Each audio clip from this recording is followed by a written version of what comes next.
You're listening to the DC Comics Chronicles, where we cover every adventure from the streets of Gotham to the skies of Metropolis and into the depths of Atlantis. With your hosts, Adam and the Emerald Enthusiast. Welcome to another episode of the DC Comics Chronicles. As always, I'm your host, Adam. And with me, as always, is my co-host, Donnie. Donnie, how's it going? Hey, what's up, comic book fans? It's the man whose ring runs on fanboy energy. It is the Emerald Enthusiast, and we're here to talk about Flashpoint Beyond. Yes. And I almost screwed that up. Because I kind of I almost said Batman Beyond because you said that to me before we got on the air. Exactly. It's all my fault. I almost said it. It's all your fault with the action figures, and it's all my fault with the podcast scripts. But anyway, to do that Flashpoint Beyond discussion, we brought back a familiar face. So, Donnie, once again, going to turn it over to you to do your Howard Finkel-style introduction. Go ahead. Ladies and gentlemen, boys and girls, and all beings of the Omniverse, please welcome back the man, the legend. It is Carlos DM. Welcome back, bro. Oh, thanks so much, man. You just had to add from Calgary, Alberta, Canada, and I would have felt just like Bret Hart. Yeah. Calgary, Alberta, Canada, weighing in at, what do you weigh, about 175? Yeah, probably about that. Okay, weighing in at 175 pounds, it is Carlos DM. There we go, man. There you My go. intro music, and I even got some hot pink on my shirt. So There you go. yeah. So it's all The good. hitman would be proud. Now you just got to give your hat. I guess you don't have the glasses, so you have to give your hat to somebody in the house. You need to go pour some water on your hair so Yeah. it's like in your eyes or whatever. There you go. There you go.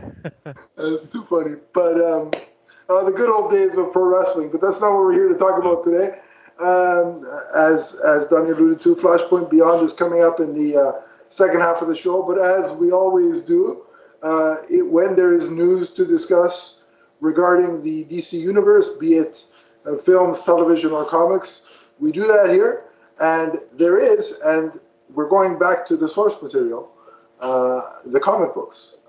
And so, as we all know, we are in the final throes of the latest DC event, which is Dark Crisis on Infinite Earths. And then that is going to lead to from my understanding, a line-wide initiative known as the Dawn of DC.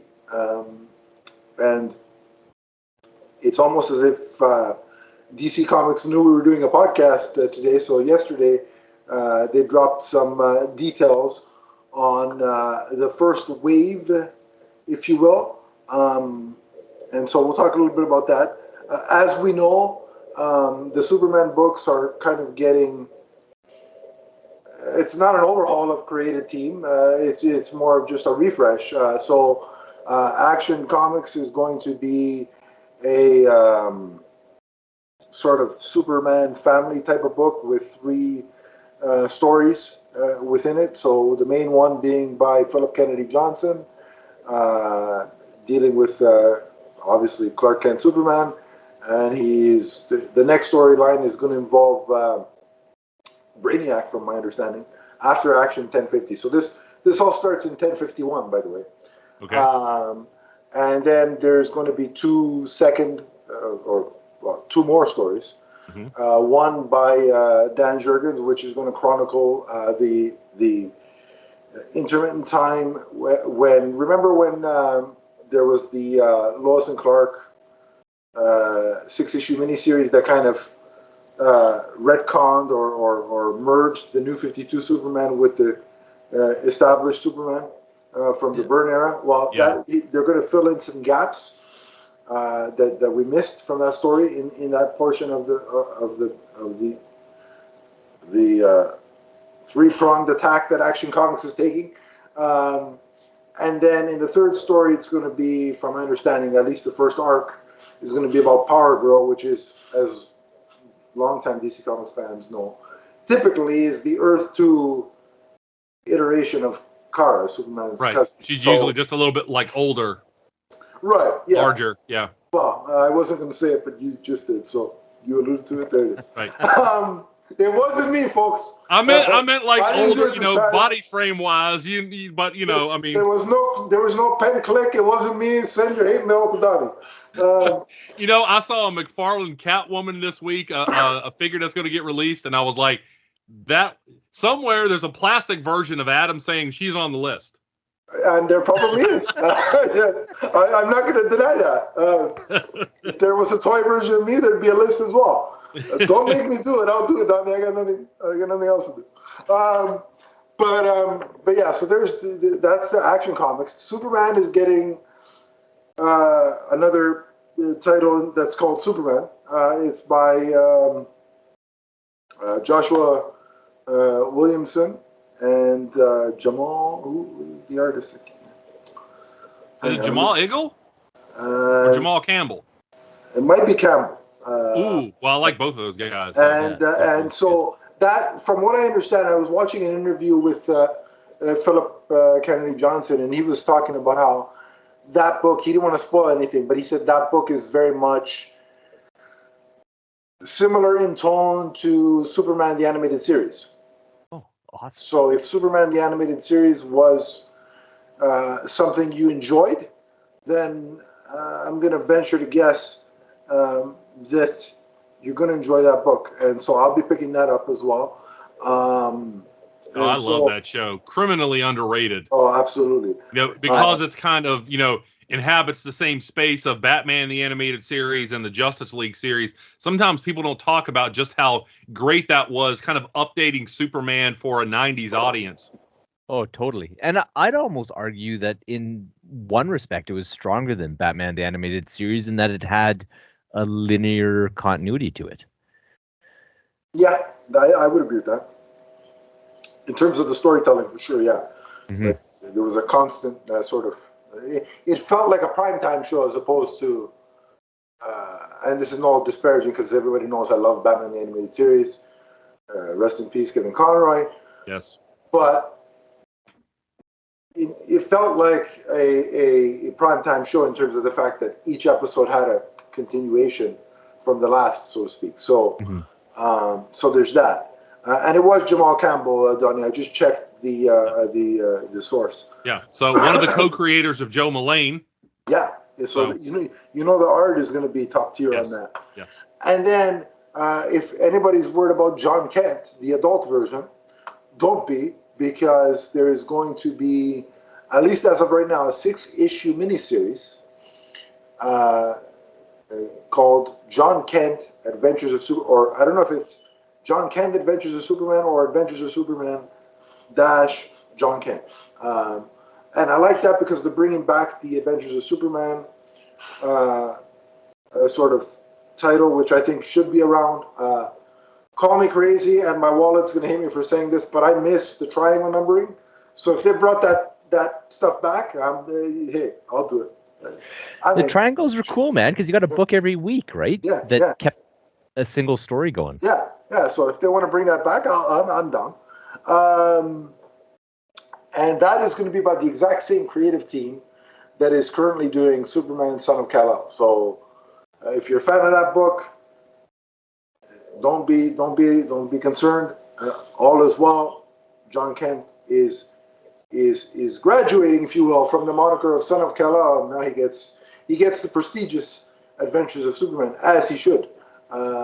Because contrary to a bunch of fools on the internet, no, sales are not bad. Actually, it does very well every month, at least from the digital side, which we could see. So anybody peddling the idea that it's been canceled and it's doing terrible because it's quote unquote woke, which is the term du jour of the basement dwellers. Yeah. When they like for anything they don't like, they'll just call it that. Yeah. So contrary to their belief, it's not the book is not a failure. It's just again, it's an evolution of storytelling, and I think constantly calling him Son of Kal-El, unless you're Black Adam, doing it as a snide sort of kind of jab, I think he deserves better than just being called Son of Kal-El. Like calling him that, he kind of makes the title about like it's Superman, but you know what I mean? Right. Whereas giving him Adventures of Superman, I think is a sign of this character has been a success. It's like saying Superman Junior. Eventually, you got to drop the Junior and just let him be Superman. Right, yeah. But beyond the sticking with Superman for a second, remember those DC round robins that we love, but at the same time hate because they give us a bunch of books that we want, but then they're like, you can only have one, right? And it depends on the vote. Well, a Superboy miniseries won out last year, I think it was. So that title is going to be part of the Dawn of DC. So the Super Family is very well represented. And that's a Connor book, right? Yes, Connor Kent, yeah. Based on the cover. I love the cover art because it was reflective of that first appearance of him with the head over the shoulder type of thing, pointing at the jacket. So, yeah. So, and stupid me, I thought, recently I've sort of made some decisions with my pull list, and I'm like, all right, physically, I'm only going to do the main, Superman and Batman books. And then here comes along, but there's a miniseries about Connor Kent. I'm like, damn it, I guess I'm adding that to the list. And it's not the Multiverse Wives list, so there's space involved and all kinds of things. But like I said, it's only a miniseries, so I can justify it. Yeah, miniseries are nice because it's not an ongoing $4 or $9 a month. And I have a smaller box just set aside for miniseries, so there's that. Yeah, or you can Well, that's very organized of you, sir. Good job. Well, that's about as far as it goes. The thing I love with minis is I just read them digitally, and then the ones I really enjoy, I end up buying in like a nice trade or hardcover. Yeah, that's a good strategy. Too. Yeah. By the way, Adam, I mentioned we talk about Superman the animated series. My favorite Kevin Conroy line was when it was when the Lex Wing crashed, and Harley said, because the Joker was in it, and she said pudding. And Batman says, at this point, he probably is. Okay. I was like, wait a minute, where? Because I went back to find the episode and I couldn't find it. It was actually part of World's Finest, which was Superman the animated series, not Batman the animated series. Yeah. And just for my own edification, and for anyone listening wanting that line, it's on Superman. You sent me the link to that on YouTube the other day, and I had a good laugh, which I needed because it was during the week of Kevin Conroy's passing. So that was a good bit of humor that I needed. Yeah. So and the deadpan is just so perfect at this point. He probably is. Yeah, it was great. I loved it. In terms of Batman, we didn't get much sort of clarification on any changes to the current roster of titles. We did get an addition, and there is a classic title that's returning, and it's Batman: The Brave and the Bold. Yes. And according to the synopsis here, it's going to feature top-tier writers, including Tom King. That depends on your perspective. Mitch Gerads, Gillian March, and a whole host of others. Dan Mora is going to be involved, and so a lot of talent right there. I'm assuming Batman: Brave and the Bold will be Batman and other DCU universe sort of characters. I don't think this is going to be relegated to Batman teaming up with a member of the Bat family. If it's trying to harken back to the classic iteration of the title, then I would assume that it's going to be Batman and a DCU member or members. It's just my. I mean, the description doesn't specify, but that's my general assessment of it. What do you guys think? Brave and the Bold, that's one of my classic favorites. I've always loved. I love the trade dress on it for the issues, and they always had interesting team ups. And you're kind of wondering. I remember buying back issues as a kid, wondering why is Batman teaming up with the Joker or Firestorm or whatever it is. But it'll be cool, and if it's a bit of an anthology book where just every issue or every couple of issues, it's a different creative team working with Batman and a different character. It doesn't matter who it is, right? It's short, finite, tight storytelling, and that's typically what I gravitate towards with my reading. So yeah, I'm excited about The Brave and the Bold. That book would be cool. That book would be cool for the simple fact, like you said, is like it might be one or two issues. You get a beginning, middle, and end, and just like it's like a nice, sample of Batman teaming up with whoever. Like it's like I'm looking forward to issues with Batman and Green Lantern because that's always a fun dynamic. Yeah. Batman and Flash obviously is a fun dynamic, and so even Blue Beetle and others too. I think that's a good. And if there is a character, let's say that you want to launch into their own book eventually, sticking them beside Batman for 2 issues never hurt anybody. So right. So it's also a smart way to go about things too. And plus, again, the legacy of that title, I think it brings something that's exciting, and I'm looking forward to yeah, that title's iconic. You remember Barry and Hal mentioned that. Yeah, they said something about yeah. Brave and the yeah. So I'm definitely Dark Crisis. Yeah, right. So I'm definitely looking forward to checking that out. There's also mention of some, and again, there's no detail as to whether that's going to be a mini series or an ongoing or a bi-monthly or a tri-monthly, however you want to phrase it. Whatever. I hope it's ongoing. I would like to see just a myriad of characters. Yeah. So, but I wouldn't mind it. Yeah, replacing something like Urban Legends. Yeah, exactly. Yeah. So there's no clarification as of yet whether it's going to be ongoing or not.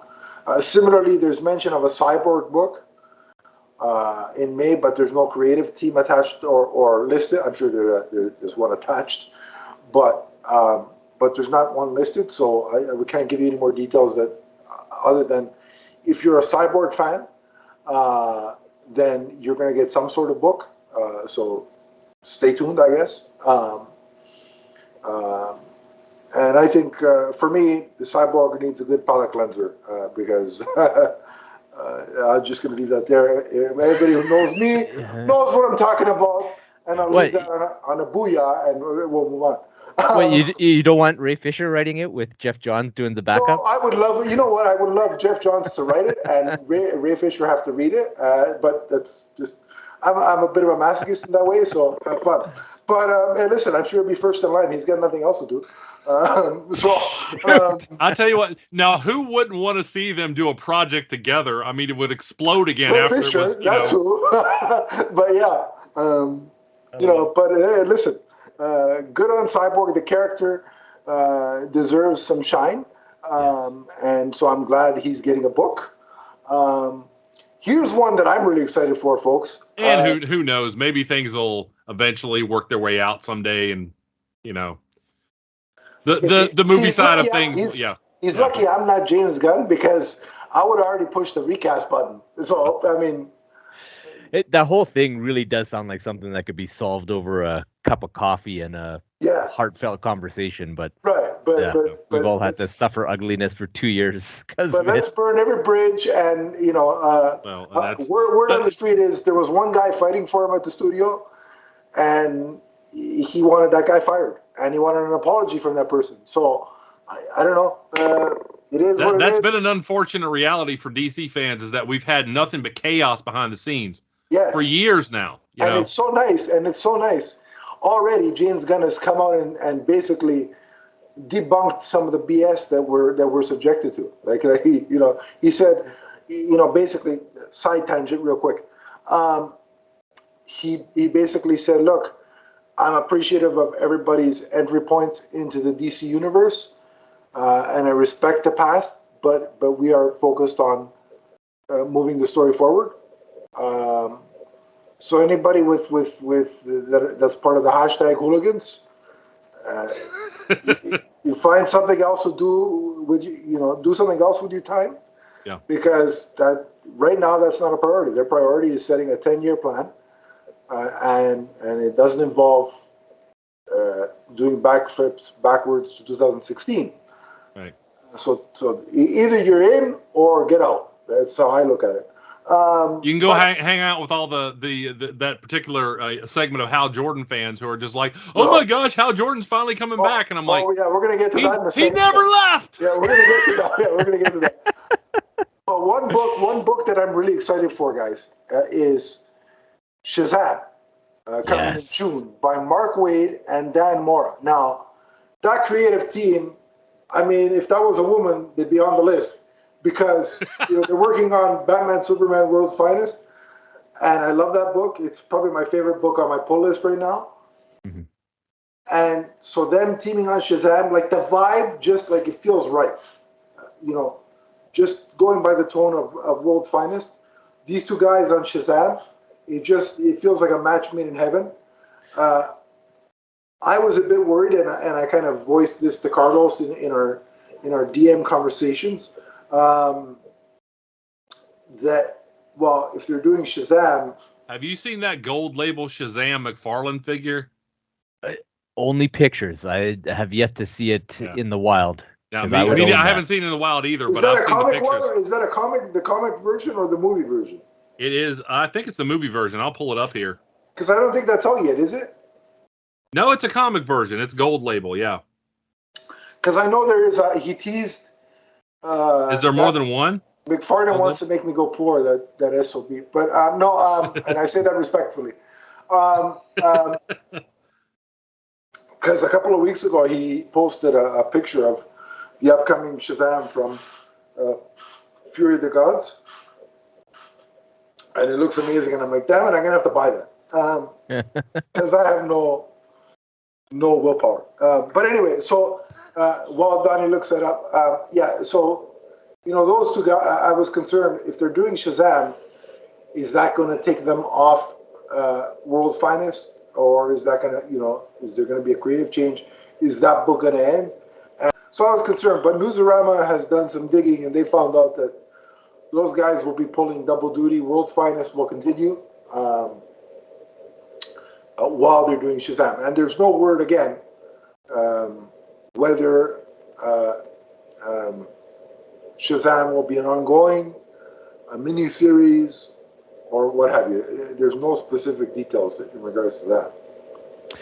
Yeah, they seem like a great pair for it, because if you look at the arcs of World's Finest, they seem to really have a finger on the pulse for those youthful characters and having them shine and take the center stage for the books. Like the first arc, very much Dick Grayson as a Robin character, so a bit younger than Nightwing, and then with the current arc with the young man that they're helping out right now. I don't want to spoil it for anybody who's trade waiting, but they seem to really do a good job with those young characters. So them is perfect for them. There's also going to be, which again I forgot to mention during the Superman family segment, there's also going to be a book called Steelworks, and it's going to be about John Henry Irons and Natasha. Ooh, sweet. And I'm like, okay, I mean, again, it's like DC said, wait a minute, he's only collecting Batman and Superman related books? All right, fine, we'll fix you. Here. No, but I just think it's Steel and Natasha have been kind of, I mean, Philip Kennedy Johnson has done some stuff with them, which is great. But before him, I think they've been neglected for about a couple of decades. Oh, yeah. So it's nice to see them. I had the Steel solo series back in the 90s. I loved it. It was weird, and I don't think it sold well. I think it ended after a couple of years, but I liked it.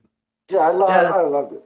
They made some weird choices with that one, right? It's almost like the Tim Drake Robin book, where it's like you put this funky artist on it, and people aren't going to start picking it up, and therefore you're not going to be able to generate the sales you need to justify publishing the book, right? Because if memory serves, that Steel book, it was well written, but it had really weird art. Right. It did, but I mean that was my taste. I liked it, but yeah, I actually remember like getting some Steel pen pals at the time. People writing back and forth, because this is kind of before message boards and the internet really took off. People are watching, but what's a pen pal? What's a pen? Oh, yeah. Where do I find the pen button on my computer here or my phone? Yeah. This is a pen, ladies and gentlemen, right here. See, it's my trusty prop. Look at that. There it is. But yeah, no. Again, the problem with it's great that they announced the Steel Works book, but again, no creative team whatsoever, like mentioned. So I'm just going to throw out some names, and here's who. Maybe DC will listen if they're listening to this. Probably not, but just in case. Jeffrey Thorne, I think, would be a good candidate to write this book. I think he could do good with it. I also, I can't remember. You just said it, Donnie. The writer of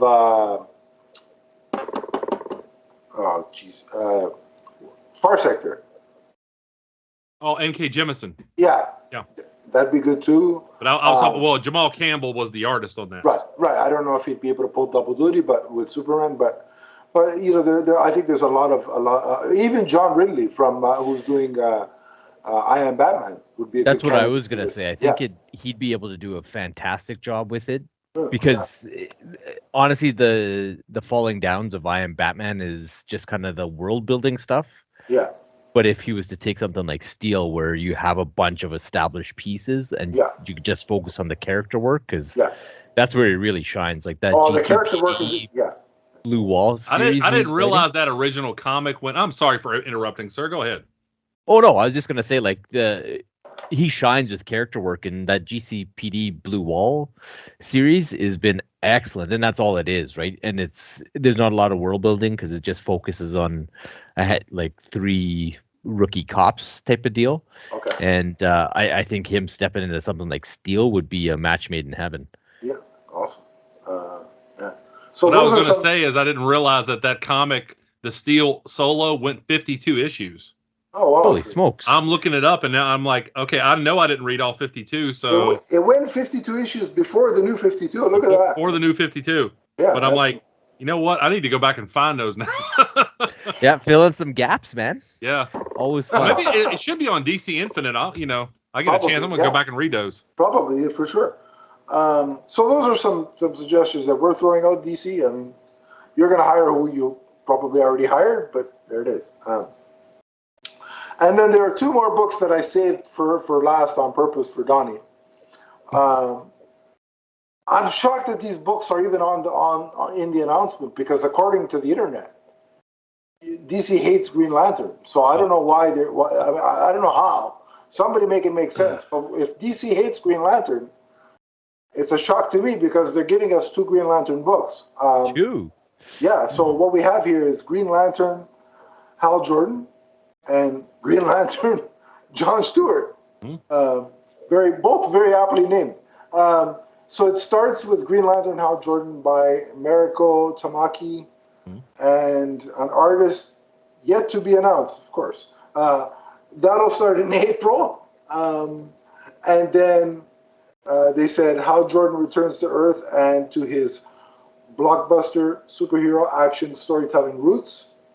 And then spinning out of that, and then launching later in 2023, is Green Lantern John Stewart by writer Philip Kennedy Johnson, and an artist to be announced at a later date. And it says, the beloved John Stewart gets back to basics as the military-trained, gritty but heroic Green Lantern. So Donnie, you being the Green Lantern superfan that you are, I have to throw it to you first. What are your thoughts on this? It can't possibly be true. I mean,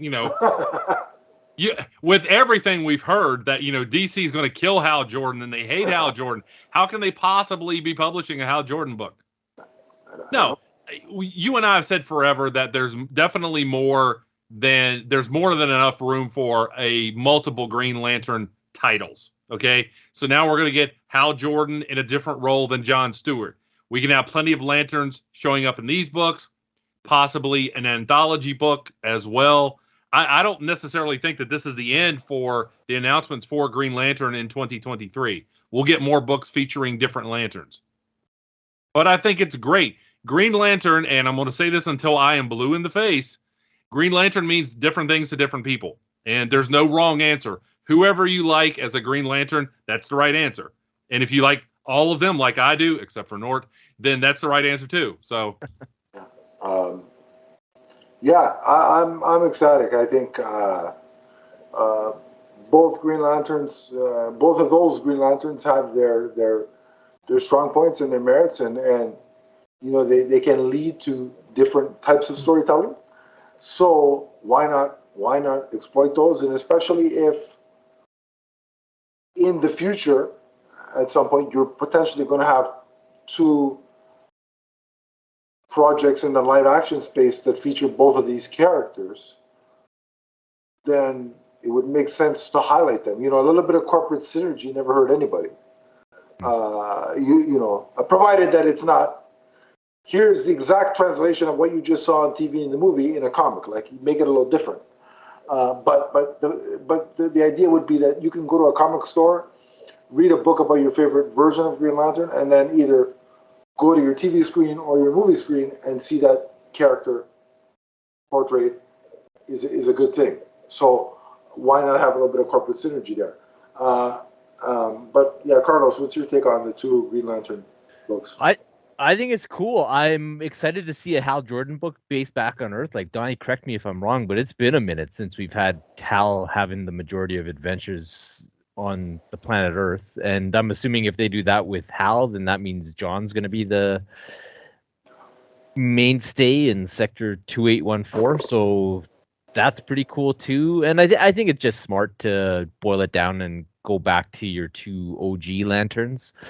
We've had a really good run with the likes of Simon and Jessica and even Joe. So yeah, it's a good time for it, I think. And like Donnie said, it doesn't mean that those other Lanterns go away, and it probably lines them up for doing things in the mini series and Black Label space, which honestly at this point in time is kind of my preference anyways for taking in comics. I just think that you get a bit better product out of those kind of tight, finite stories with fresh writers and artists who, have a single story that they want to tell that they're passionate about. That's a good way to look at it. Especially a Black Label book. I'm just thinking about a Black Label book focusing on Simon and Jessica, or either or, one or the other. I think would be fantastic. Jessica is a very tortured soul. Donnie, with her origin, and it's been displayed, even in animation. And then with Simon, you could go even deeper into the struggles that he faces on a daily basis in a Black Label book. So that's a good point there, Carlos. And we'll see how that shakes out. But one last thing. By the way, I've also seen Hal Jordan fans already throwing a fit because they don't like Mariko Tamaki. So, she's great. Like, I quite enjoyed her take on the Bat family through Detective. Yeah, Detective. Yeah. And she walked into that book at an awkward time, and I thought she did an admirable job. And if she could juggle the Bat family as well as she did, she'll have no problem juggling the Lantern Corps. Donnie, it seems like to me that a certain segment of Hal Jordan fans want a certain type of writer, and you know where I'm going with this. And I'm not gonna accuse anybody of being anything, but hey, listen, you guys freaked out when because John Stewart was the lead of Green Lantern for a while. You guys freaked out when Joe Mullane was the lead. When Simon and Jessica came around, y'all freaked out. There's a certain segment of you, and all those characters have something in common, and it's that they don't have the same pigmentation as I do. So I'm not going to call you anything, but hey, if the shoe fits, wear it, Cinderella. Well, Adam, you and I talked about at this point. It's like just go in a hole and I don't know, hibernate. Hide, whatever you want to do. Just leave the rest of sane civilization alone. Well, Adam, you and I talked about the fact that there were plenty of people who legitimately didn't like Jeff Thorne's writing, and they made some good points, even though I don't agree. But then you and I talked about some people who said some things that were very thinly veiled, and they were obviously trying to cross a line without seeming like what they really were. Right. So, yeah, we all know what it is. Just go away. By the way, I read I Am Not Starfire. I'm clearly not the target audience for that, but I read it and I understand why it would be appealing, and I saw the appeal of Mariko Tamaki's writing in that. Yeah, She did a great job. I know we're behind on Detective, but remember the murder mystery story that we did with Lady Clayface Donnie and Mr. Worth. Yeah. She wrote that. So that's good stuff. I think that's a great villain. I would love to see him on screen. Yeah, and Matt Reeves could probably do wonders with that. But let's not go there because I could deep dive into the Batman world for hours. Oh my gosh, the two Snyder Cut people who are listening now, they've already signed off. There's only See ya. Nice knowing you.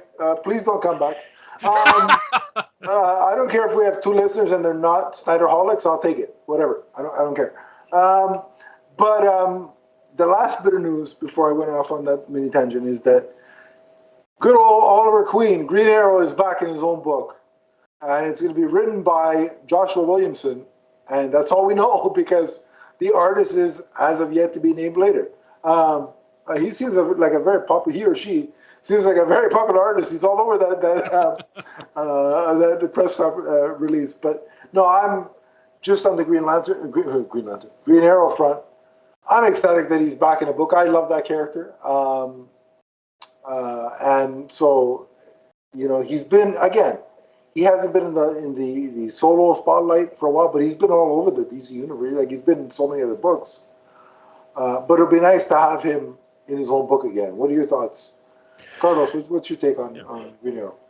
Yeah, I'm curious to see where they take it. Like they always flip flop back and forth between super rich Oliver Queen and broke and busted out Oliver.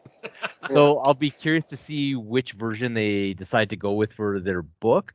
But I actually hope that we get kind of that social activist Oliver, because we don't.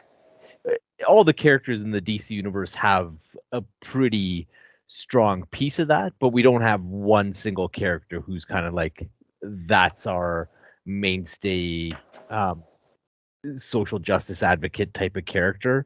And Oliver fits that role so well, like he has since the 80s. So I hope they lean into that a little bit because it always made for interesting stories and it gave them the ability to do a bit of commentary here and there. And I think DC has done an awesome job across the board with all their characters. But why not tip it completely over at the point of Oliver's Arrow? Well said. Donnie? They might as well try to capitalize on the popularity that came with the CW show. Green Arrow got time in the spotlight as he never had before. Yeah. Now that's over. There's got to be some Green Arrow fans who want new content of some sort. Oh, absolutely. So, put the comics out and give them something to read. Right. And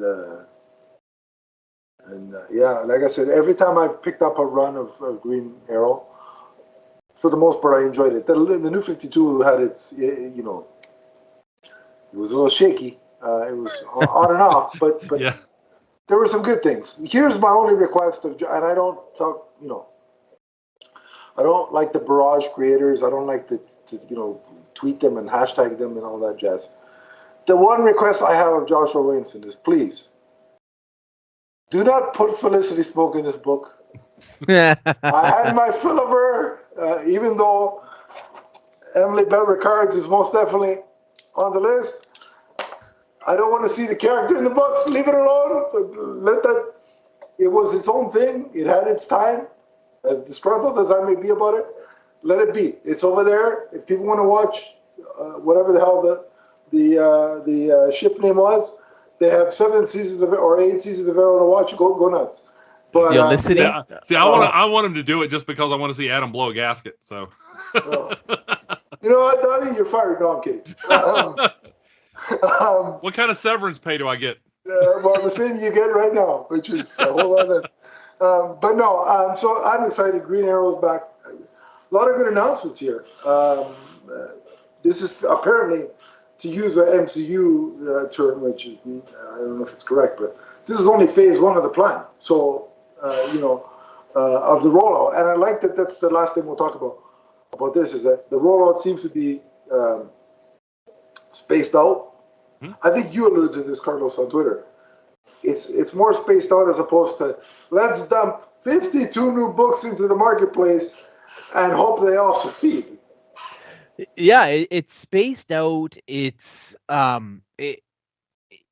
like a hard break from what they were doing. It's just the natural progression of the stories they've been telling over the last 18 months. Like the whole Dawn of DC thing, it spins out of what they were doing in World's Finest and obviously Dark Crisis, but it's not what we've had in the past with like a hard stop and a hard reset and a new paradigm. It just kind of takes the threads that we already have going and the publisher's just letting you know that it's going to be an evolution of a few of the books and a few of the characters. So I think that's cool.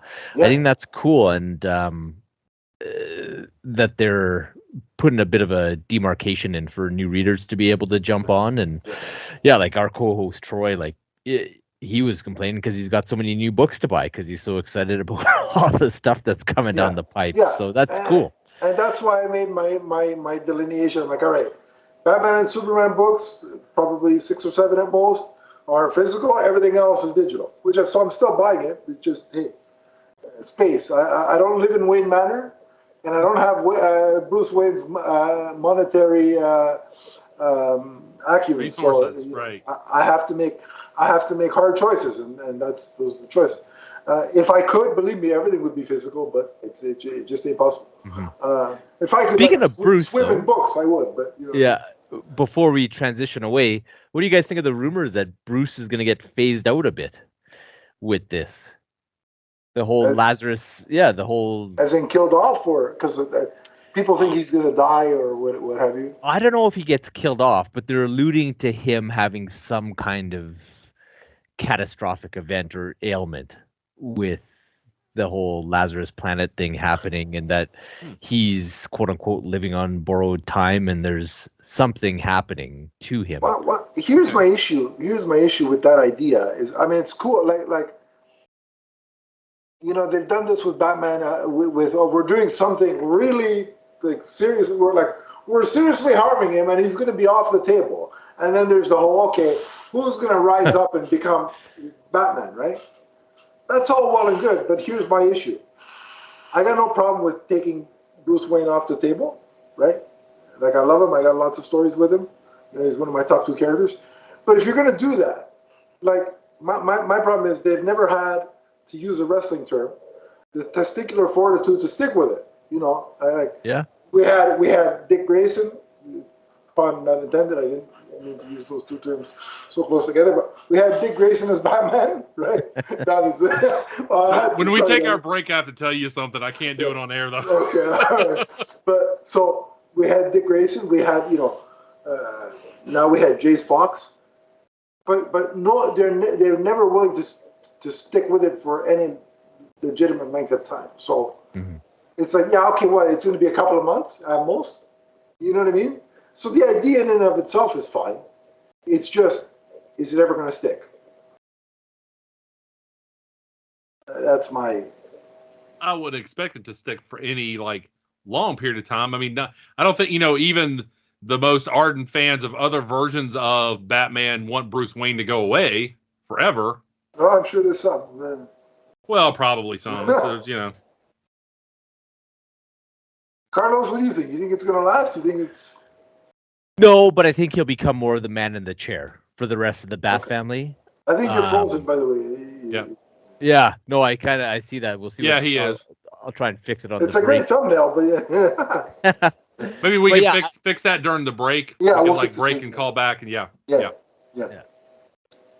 But I think he'll become kind of man in the chair, where they do what they've done with Oracle a bit, and where he could still be Batman from time to time, but he can't because of whatever plot device they have in place, which will let the other characters shine a bit. And we'll see where they take it. All right, so now that you brought that up, let me ask you a question, Carlos. Do you think, because apparently it seems like, and Donnie as well, it seems like I Am Batman is ending with issue 18.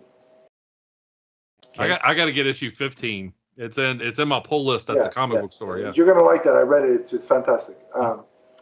Great Sinestro stuff in there. But if that book is ending, do you think he becomes the Batman in the field, so to speak? I don't see why not. I wouldn't mind it at all. Because Nightwing's not going to want to do it. Like he doesn't want to be Batman, right? So yeah, like of the Bat family, like Dick Grayson is kind of the heir apparent, right? Yeah. But I he think doesn't want the job. well, and if you look at what DC's done, they've made good on that assertion that he's better than Batman. Like Dick Grayson right now is a better superhero than Bruce Wayne. Yeah, it's true. And he means more to the rest of the universe. So yeah, I don't know why you would transition away from that, right? Like I think Dick being Dick is good and he doesn't need to wear the suit.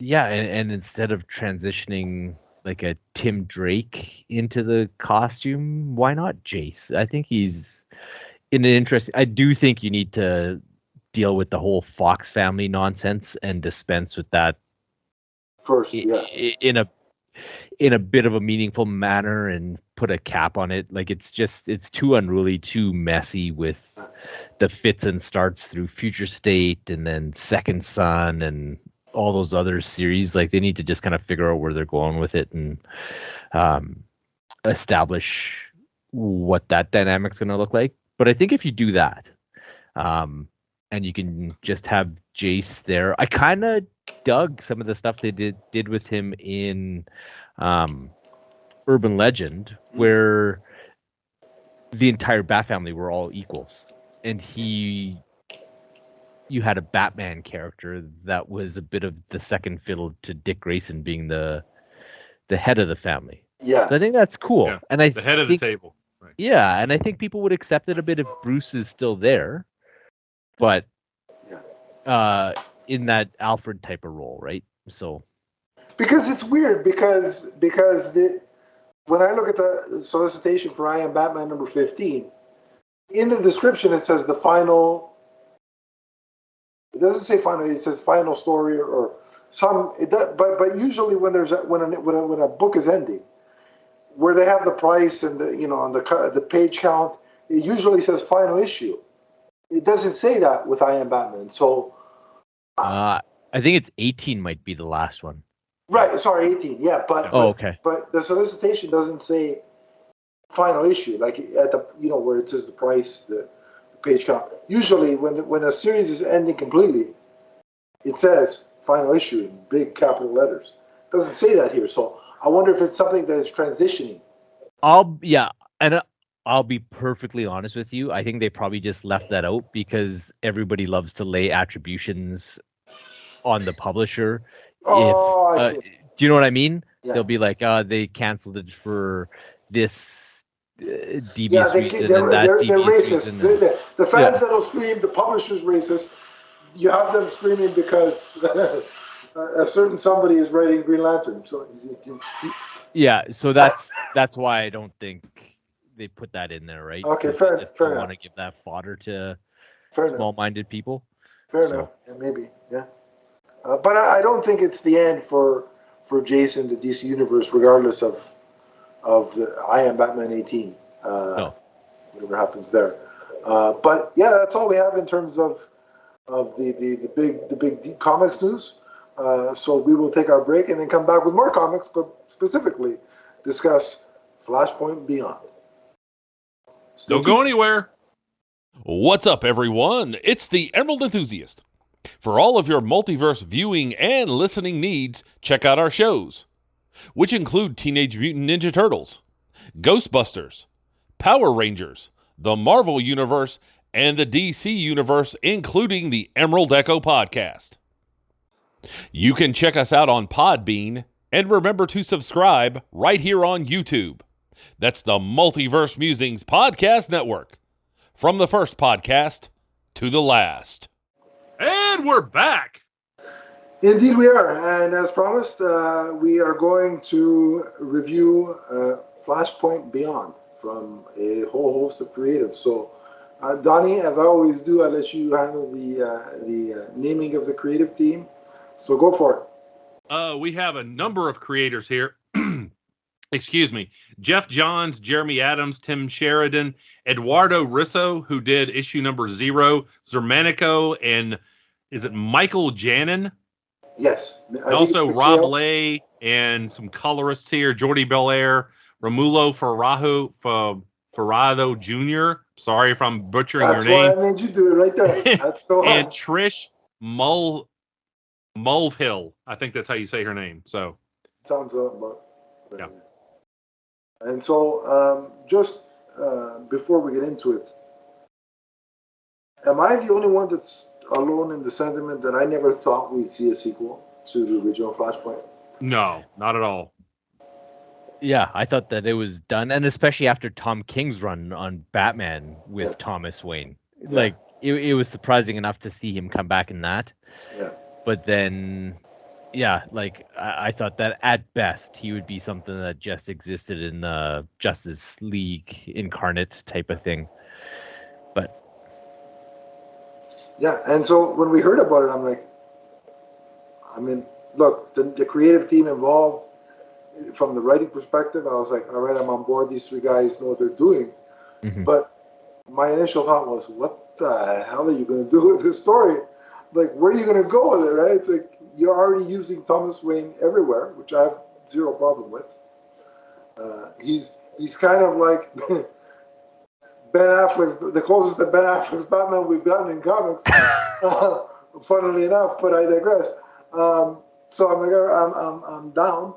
I like Thomas Wayne, or the Thomas Wayne Batman, but the rest of it, where are you going to go? And then, without getting into specifics yet, I came out thinking, well, that was fantastic, and I wasn't expecting it to be, so.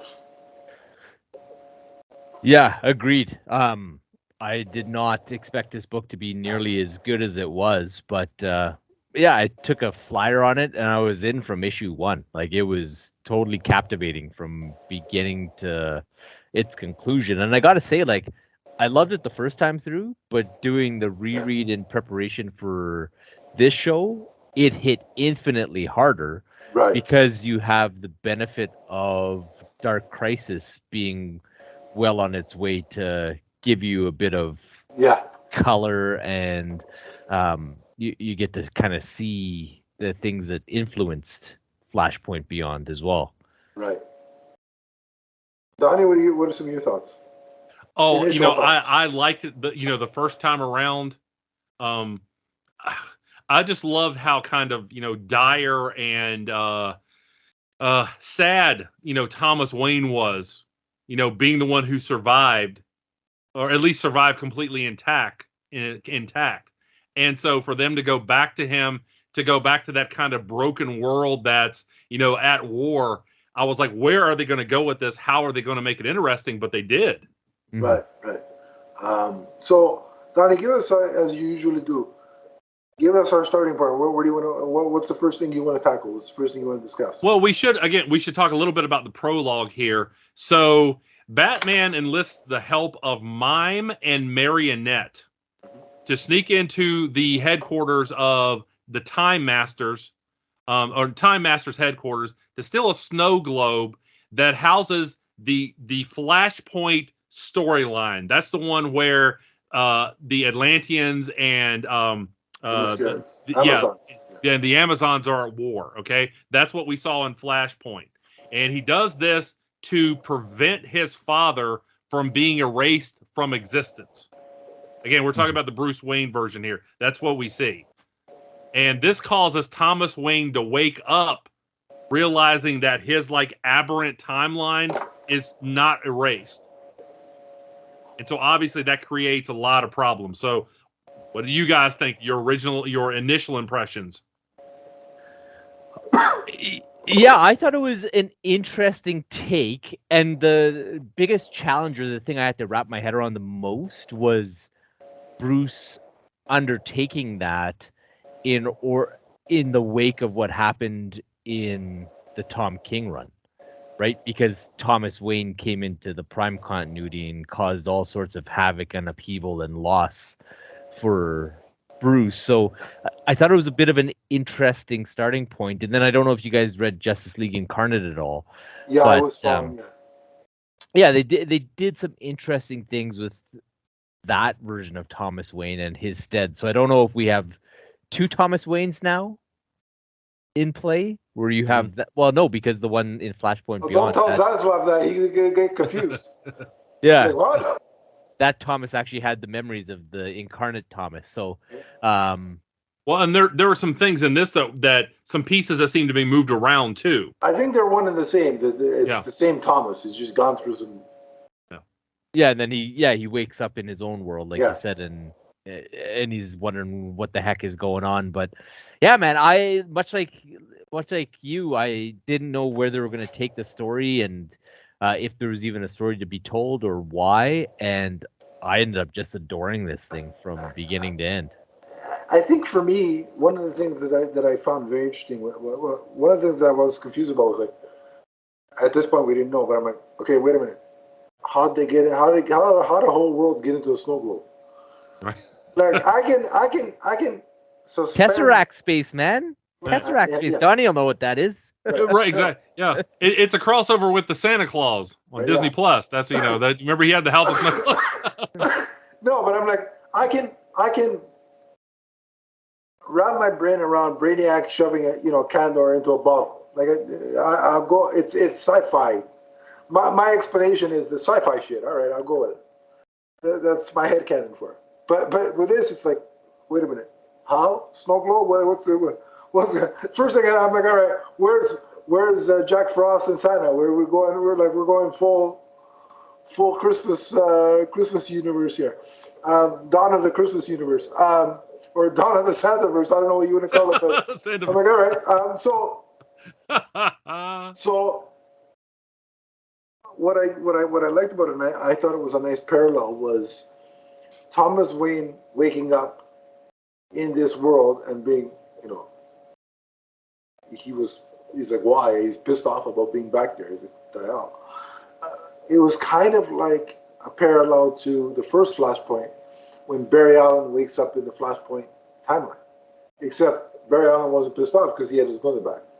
So it's like it's like role reversals, but like there's similarities, but there's one big difference: is Thomas Wayne doesn't want to be part of this universe because in this universe Bruce is gone, Bruce is dead. Well, and I love that they threaded that through the entire story, and it kind of gets paid off or they speak to it at the end, and that whole universe is built on pain and loss. Yeah.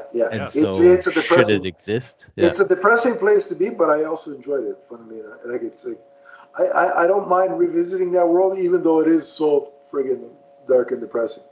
But for instance, one of the things we need to add here: Harvey Dent is killed in this world, and Thomas Wayne, the Thomas Wayne Batman, saves his son Dexter Dent, who plays a pivotal role in this story. Right. Mm-hmm. It's funny because as soon as Bruce sort of takes him in, I'm like, oh boy, I know where this is going. And I'm like, I don't know how safe I feel for Robins as it is with Bruce Batman. Yeah. Like there's an element of unhinged with Bruce as it is. Like he's not the most well-adjusted, let's be honest. He's not the most well-adjusted human being in the world, Bruce Wayne. Yeah. Fair. Now, so take that and then apply it to Thomas Wayne, but add about 1,000% on top of that. Yeah. And I'm like, wait a minute. I know he's going to bring. I didn't even see the Robin page yet because that comes at the end. I'm like, but I know he's going to bring this kid into the whole thing some way, and this poor kid has no idea what. Like the first thing I thought of was, okay, this is all-star Batman and Robin, but on like the Batman and Robin dynamic would be like how I pictured it. Except good. No, well, the story is good, but in terms of the way Batman would treat a Robin, I perceived it as if Bruce treated that version of Dick Grayson like absolute crap. Mm-hmm. What the hell is a damaged, disturbed, depressed Thomas Wayne? How's he going to treat a Robin? Like, how's that going to work other than disastrously? So, as soon as I saw him take him in, I'm like, oh, this poor this poor kid. Never mind that he saw his father, killed in front of him. That's already bad enough. Now he's going to be taken in by this guy. It's even worse. So there was that aspect of it. And when his surrogate mother shows up, whoo. Yeah. We'll get to that in a minute, though. Never mind this universe's version of Alfred, which is Oswald Cobblepot. I love that dynamic. I love it. It's insane. That was very interesting. I didn't think that was going to work, but I was wrong. Yeah. That turned out to be really funny. Yeah. And who would have thought that Oswald would end up being Thomas's moral compass for a bit? Like, Oz basically saves the entire universe by planting those seeds in Thomas before it's true. Last couple issues. It's true. And then the other thing I liked about the prologue was when, Bruce is was it in issue 1 of the prologue when he goes and finds Barry Allen? I believe that was in the prologue, actually. Okay, yeah. So I read it all back to back. So for me, it's all one story now. Yeah, likewise. I read it in 2 chunks. Yeah. So, did you have a chunky chocolate bar while you were doing that? Just keep with the theme. No, but I'm not going to say the joke that just came into my head anyway. I know what you're probably thinking, but anyway, the part where he goes and he searches out Barry Allen, and he's sitting in his apartment, and I'm like, see the parallels to Ben Affleck's Batman. It's right there. The first thing when I saw him sitting in the chair, I'm like, that's Ben Affleck's Batman. The guy played the whole time. He was playing the wrong Batman. But I digress. But I thought that was cool. And the cool thing about it was now Thomas is explaining this crazy, insane situation to Barry, and Barry's like, "You're insane. Get the hell out of here!" Like, what? So again, it's the parallels from the first Flashpoint to this one that I thought was really cool. And I like Eduardo Rizzo's art for in this issue. I thought it looked really good. And one of the things that made me chuckle was at the beginning on the chalkboard that Bruce was looking at. It says 5G averted. And I think that speaks to all DC Comics fans saying, thank God. Well, yeah, I know we have a source on our show who's connected pretty high up the chain, and there was very much 2 camps with the whole 5G plan, which led to the massive upheaval with their editorial. So, yeah, that was a not so subtle shot at the I saw former management. That's pretty funny. But yeah, anything else you want to say about the prologue, or we just go straight into the main meat and potatoes? No, I think we need to head into the Clockwork Killer. Go for it. Yeah.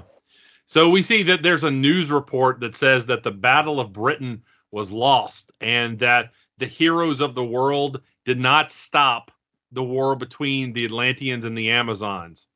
So what we see is a very grim scene here. The Atlanteans have refortified Britain where nothing can get in or out, and they're executing the Amazons. And that reminds me of, again, just how kind of dire and dark the original Flashpoint story was. Yeah. So, yeah, what did you think, Carlos? Yeah, I thought it was neat that they kind of picked up on that piece that we don't get to see play out in the original Flashpoint. I thought it was a pretty bold move to have the Atlanteans essentially win, right? Like, they've captured the Amazons, or a good chunk of them, and they have Wonder Woman pending execution there. So,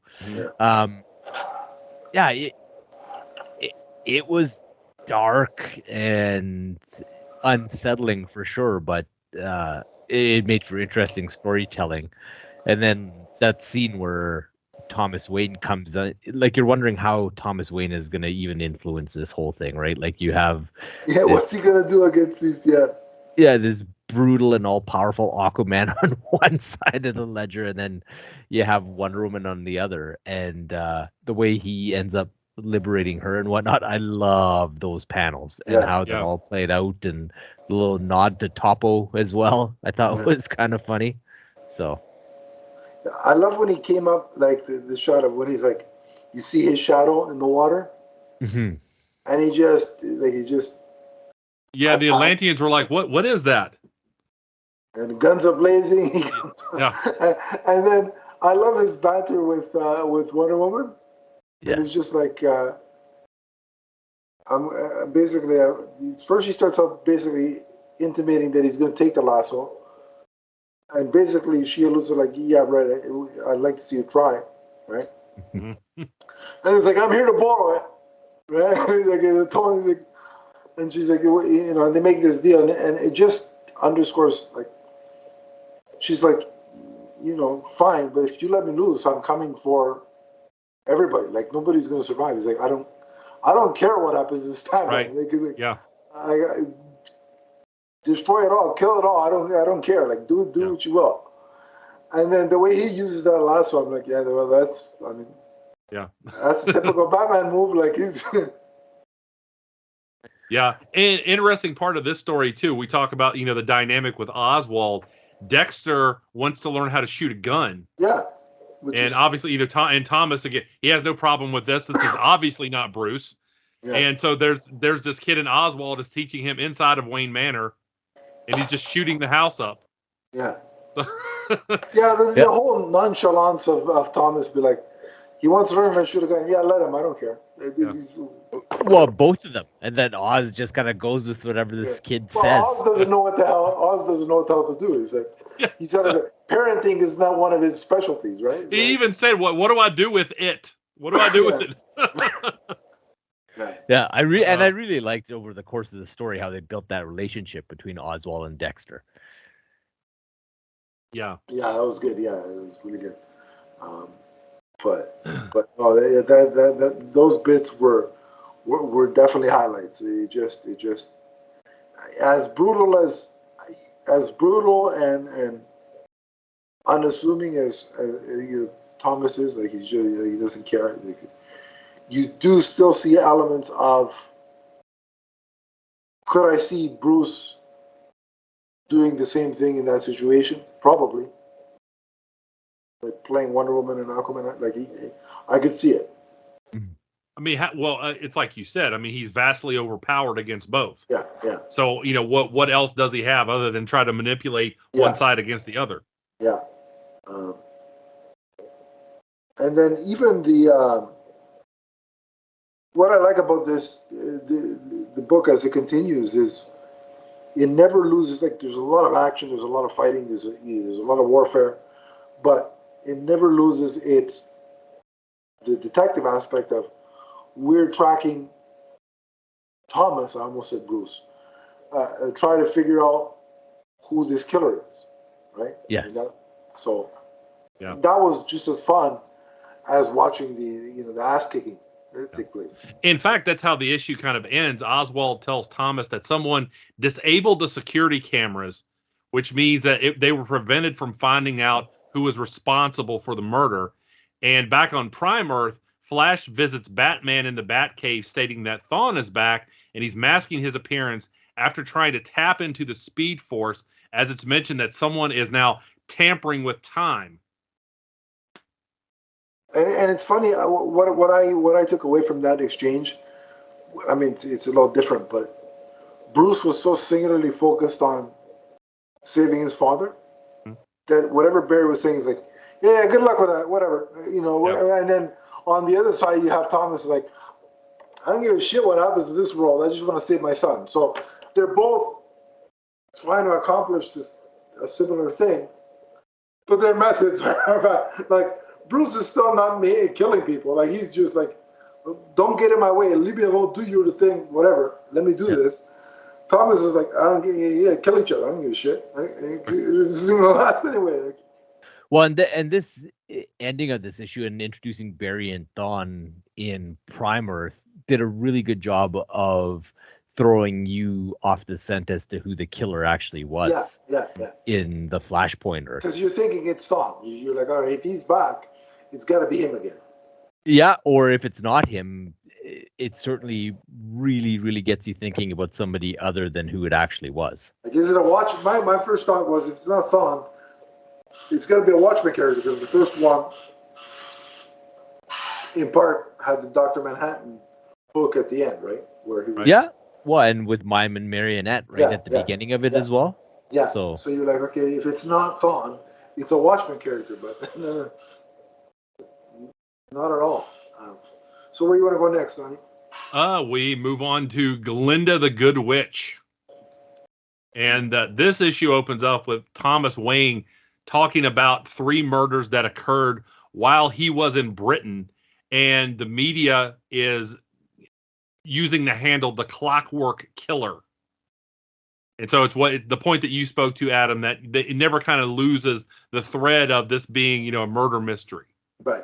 So even with all of these, multiversal threats going on and all of these things happening around that is kind of what is driving the narrative throughout this whole miniseries. So, yeah, so, and I love this Good issue and how they set it up for seeing what Glenda's eventual reveal is going to be. I really like the voice that they gave to Thomas Wayne. Like Jeff Johns just had such a grasp on making him so decidedly different than Bruce and still having a bit of a nobility despite his brutality. I really liked it. And it's interesting, like just going back to all the discussion about Kevin Conroy and reading issues of Batman and it's always being his voice. Reading Thomas Wayne, I couldn't get Peter Weller's voice out of my head. That's a good call. Yeah. That's a good call. Yeah. One of the things that happens in this issue too is that we see that Thomas Wayne's casino is blown up. And Thomas Wayne, and again, Thomas Wayne very indifferent to everything that's happening on. And Oswald's like, that's where your cash flow comes from. At least that's a problem, don't you think? That's how you're able to beat Batman is the cash from there. Yeah. It's like, but he's just like, I don't care. And then like, he's more interested in talking with the commissioner about, okay, what did you find? Did you find anything? What'd you find? Like, what are the, like, he's so singularly focused. It's just,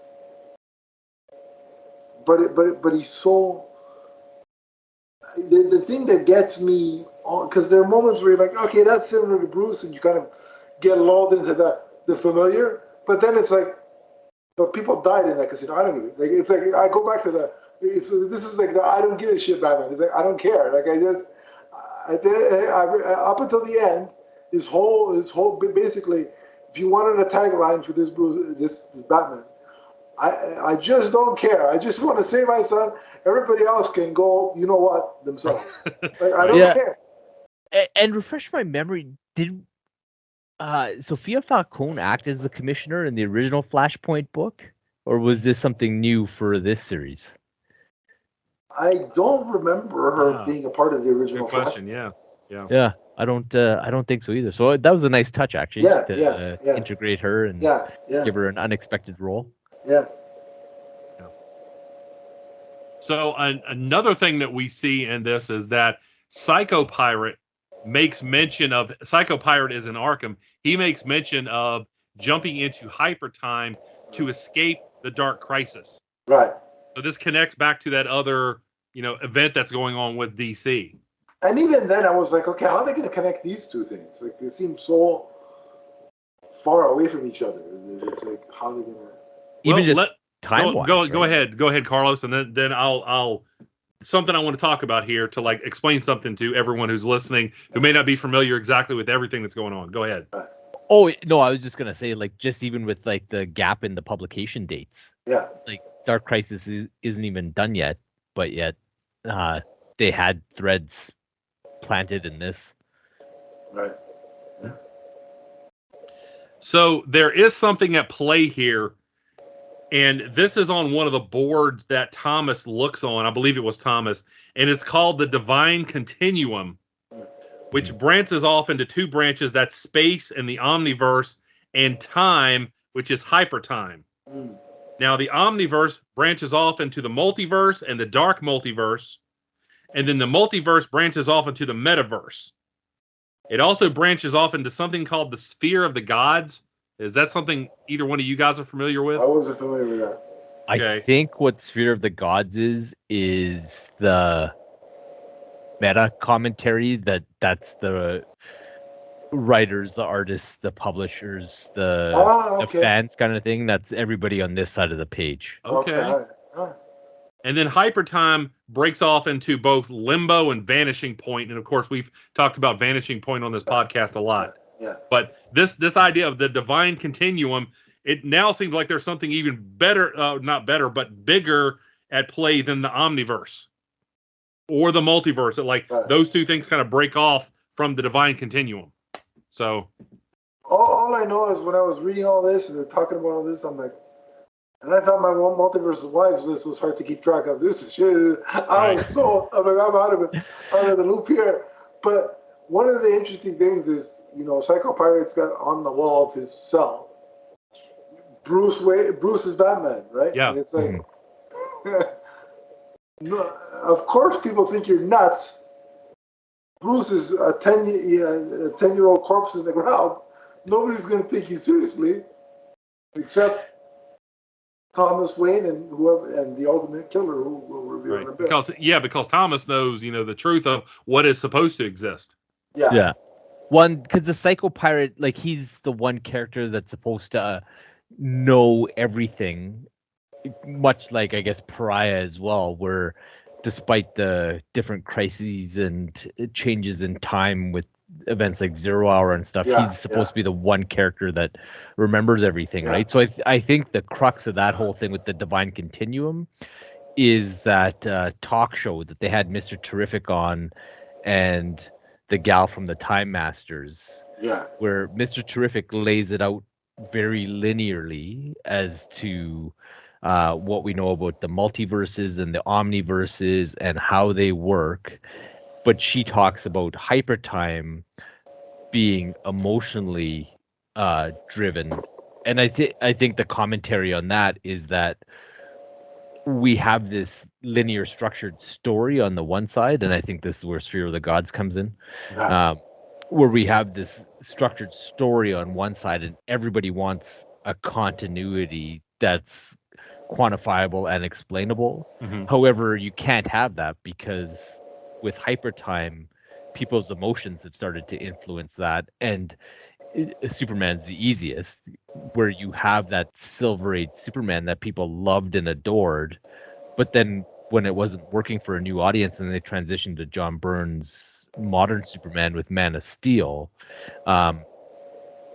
what they're kind of saying is that, and with the whole theme of everything matters in this book or in this series, is that we can no longer disregard and throw out the old things that we were doing in the trash, because that's what they did, right? When Man of Steel came out, they totally discarded that, and that was the start of a reboot. This is the new Superman, and off we go, right? And they kind of tried that with New 52 a little bit, save with Batman and Green Lantern. So, I think this was a bit of the meta commentary on where their heads are at as a publisher and where we're gonna be at the end of Dark Crisis. And it also makes sense that in the sense of, the philosophy of everything matters is why throw that away when, DC is famous for its multiverse, right? Mm-hmm. Why can't we have, let's say, instead of doing, how we have in between story arcs, just a random filler that, if I didn't pick that up, it wouldn't have hurt anything except my chronic need to have every issue. Instead of having a random nothing issue, I've always been a proponent of take those in between story arc issues, and if it's a Superman book, tell a story about Kal-El with the L instead of the EL, right, for one issue, and then go back to use the multiverse is what I'm saying, and embrace it. Why can't we have stories with that Superman, with that Batman, with that Flash, whatever? I don't think there's a need to throw it away. Well, it seems like DC is always struggling to put something in place that will keep everything somehow in play, even if they're not telling that particular story. And that's why I think they took another step up, if you will, to the Divine Continuum from the Omniverse, because previously we thought that the Omniverse was it. That meant everything was in play. Now we see that there's something even greater than the Omniverse. Right. Mm-hmm. It made me think about, and this is a complete, kind of a leap in association. Back in the 80s with the G.I. Joe, because we thought Cobra Commander was in charge of Cobra. No, it's really Serpentor. And then, no, it's really like Globulus or whatever. No, he's in charge of all of it all. It's like they kept, kept like adding layers to the hierarchy. That's what DC seems to be doing here is, we're going to try to keep everything in play, and we're going to do that by adding these layers to, the reality of the storytelling that we have. So, yeah, I think it's just the inherent challenge of trying to do linear stories in a continuity, at the same time trying to evolve things and appreciating that people have bits that they love and hold on to and will never ever let go, right? Yeah. Like we were just talking about Jace Fox becoming Batman. There's going to be a group of people, like you talked about with Hal Jordan earlier. There's going to be a group of people that will never ever accept the change in the transition, which is their choice. But I think by doing it this way with the everything matters bit is you don't disregard and throw out the old stuff, and you also give it a space where it can technically still exist. Yeah, it can exist in a black label where it's like, all right, you want Golden Age Batman? Go. Here's the story. Right? Much like in the new Golden Age, which I didn't intend to be a purposeful reference, Helena Wayne is around, and I like that version of the Huntress. Yeah. So, but now we can actually have that, whereas before, there was a period of time where Helena Wayne didn't exist, and that was it, right? So, but what I like about how it was explained in this book is that the conversation was happening on a talk show, which, if you lived in the DC universe, this is the kind of stuff they'd be talking about on talk shows. Mm-hmm. Oh, yeah. Another interesting character development here. We see that Gilda Dent, that was disturbing. In the conversation with Thomas Wayne, she basically accuses him of driving Martha. Why did I say that name? Crazy. And she said that, he was the reason that Bruce died. And he punches through the window or whatever it was of the cell she was in, and that injures part of her face, which eventually leads to her being. Well, doesn't she further assist the problem by smashing her face against the as well? Yeah. It's like but that was a very grotesque injury that she got. So yes, that's certainly an interesting way to broach Two-Face. And that was an interesting exchange, because man, she was pushing his back. It's like, do you really want to, like, this guy's already miserable. Mm-hmm. Do you want to piss this guy off even further? Yeah. Like, it's like, I don't know if this is a wise idea, lady. Like, a guy who's already depressed like that, and by the way, he has your son. Just let's just. Well, she and she even called him a bad father. Yeah. So. Yeah, and who knows? Maybe she was she wanted to kill Dexter, right? So maybe she was manipulating him to do the job. Yeah, maybe. Yeah, that's a good point. Yeah. So again, like we were saying, Thomas is enraged by this, and he goes out and actually happens upon some muggers. So at least he's able to use that energy in a positive way. And he even says, "Perfect. I needed it." Like he's like, "Yeah, I needed this." He was like, "Yeah, I needed this opportunity," and he takes his rage out on them. And I like how you got the exposition. Like every time he hurt one of them, as a doctor, he could tell you exactly what he did. Yeah. Yes. The bones that were breaking and the tendons that were ripping, and that's where the Peter Weller voice came in spades, because it's like he did this in the Dark Knight Returns animated movie where he's like describing. He was telling the guy, I broke this bone, that bone. But we see another major character show up, because right as Batman is going to shoot the last of these muggers, guess who shows up? It is Superman. Right. A very different version of Superman. The Superman. Yes. The Superman, yes. As they called him throughout the course of the entire book.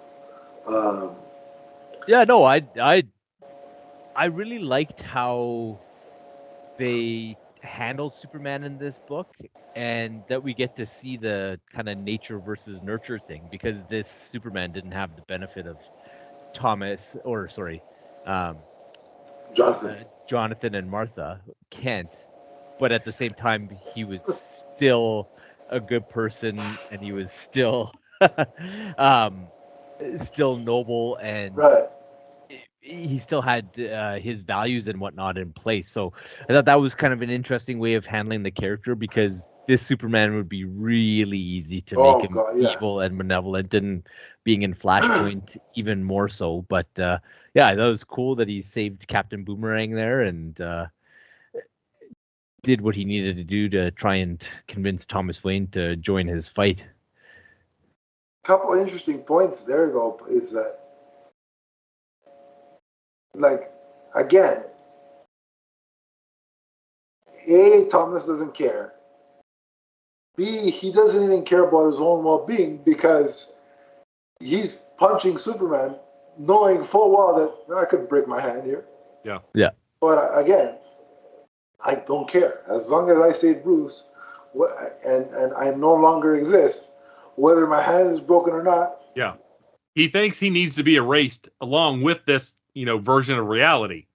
Right. Yes. And then it perfectly segues into the next issue, where we get a little bit of backstory, and not only backstory, but a little bit of a catch-up with this version of Superman, in that they kind of go over, the crash, and it's kind of viewed in this universe as like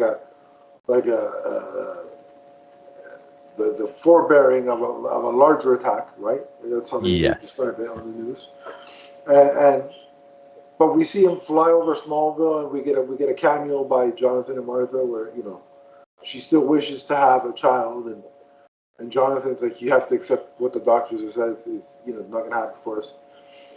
He lands in Metropolis, and so we get to see a bit more of that. But then also we get the refresh where,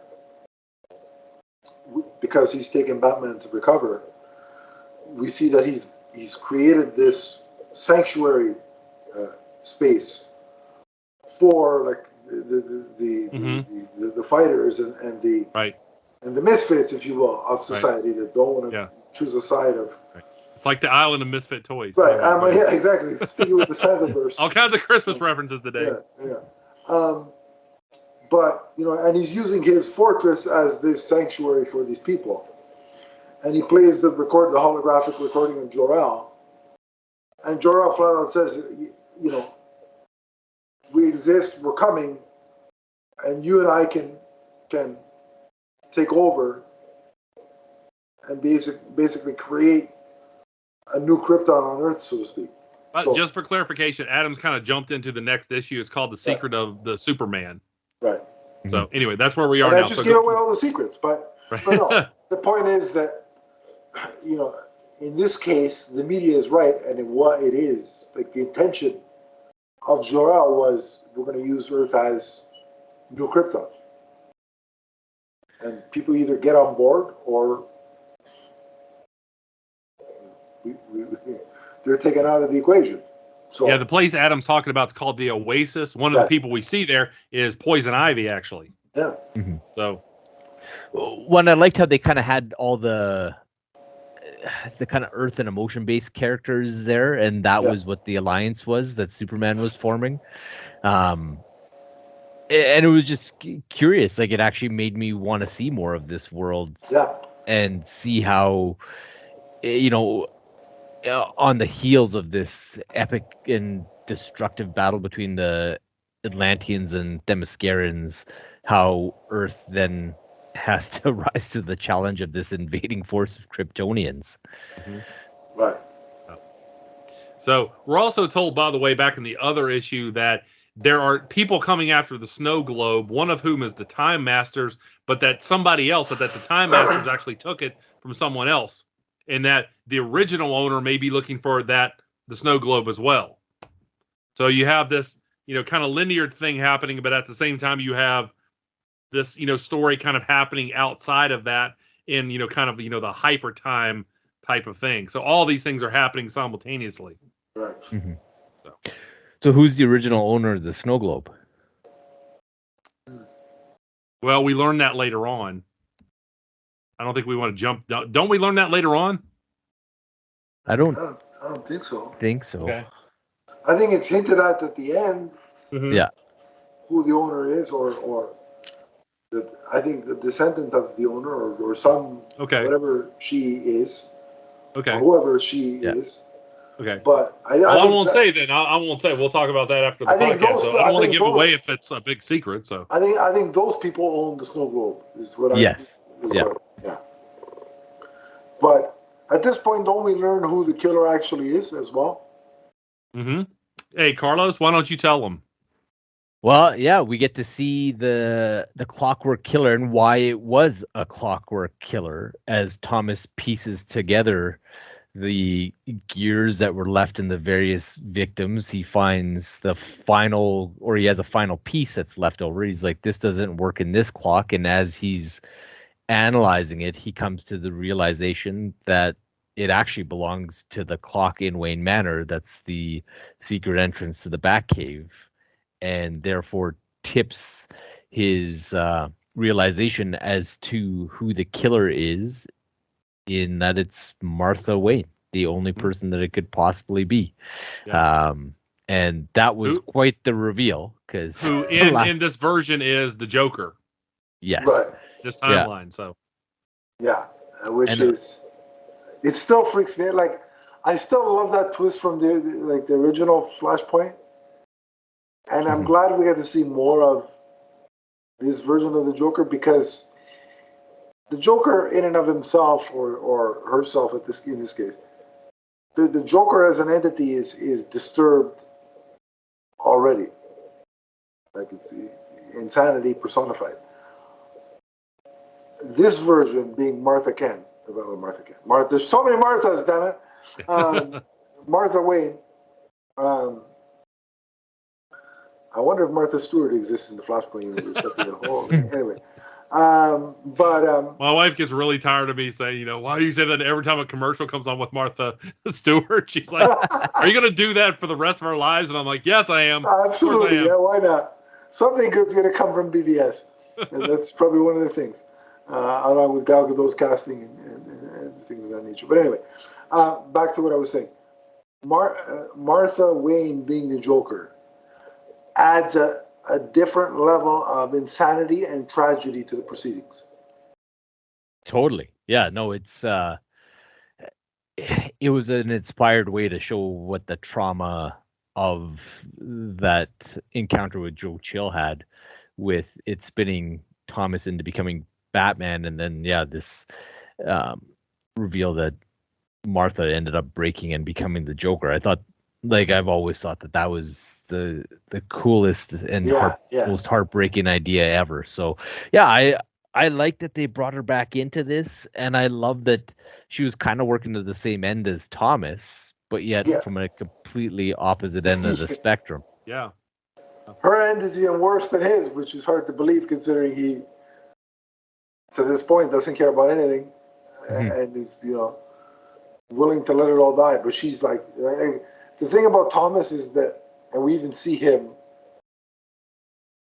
resist the urge to kill. That's at one point in the story, he's like, for Bruce's sake, I'm not going to pull the trigger.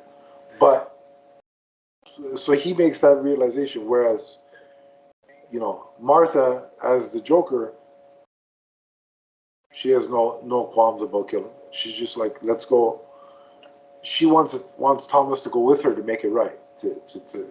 Yeah, but at the same time, like, I loved how, even though she will do those things, how it leads to setting up what the dynamic is at the end of the book. It ends. Yeah. I adored. I love that for sure. Like, if we're there already, like what the new Wayne family is, so to speak. Like, yeah. But did you guys think, as it was going along, is like, once we start learning that she wants to, make the timeline right, so that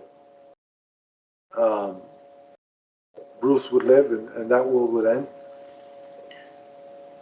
What was her? Because I kept trying to imagine if Thomas went with her, would she just watch and ensure that when she goes back in time that version of Martha and Thomas die, or would she actively be the one if she sees that Joe Chill was going to shoot Bruce?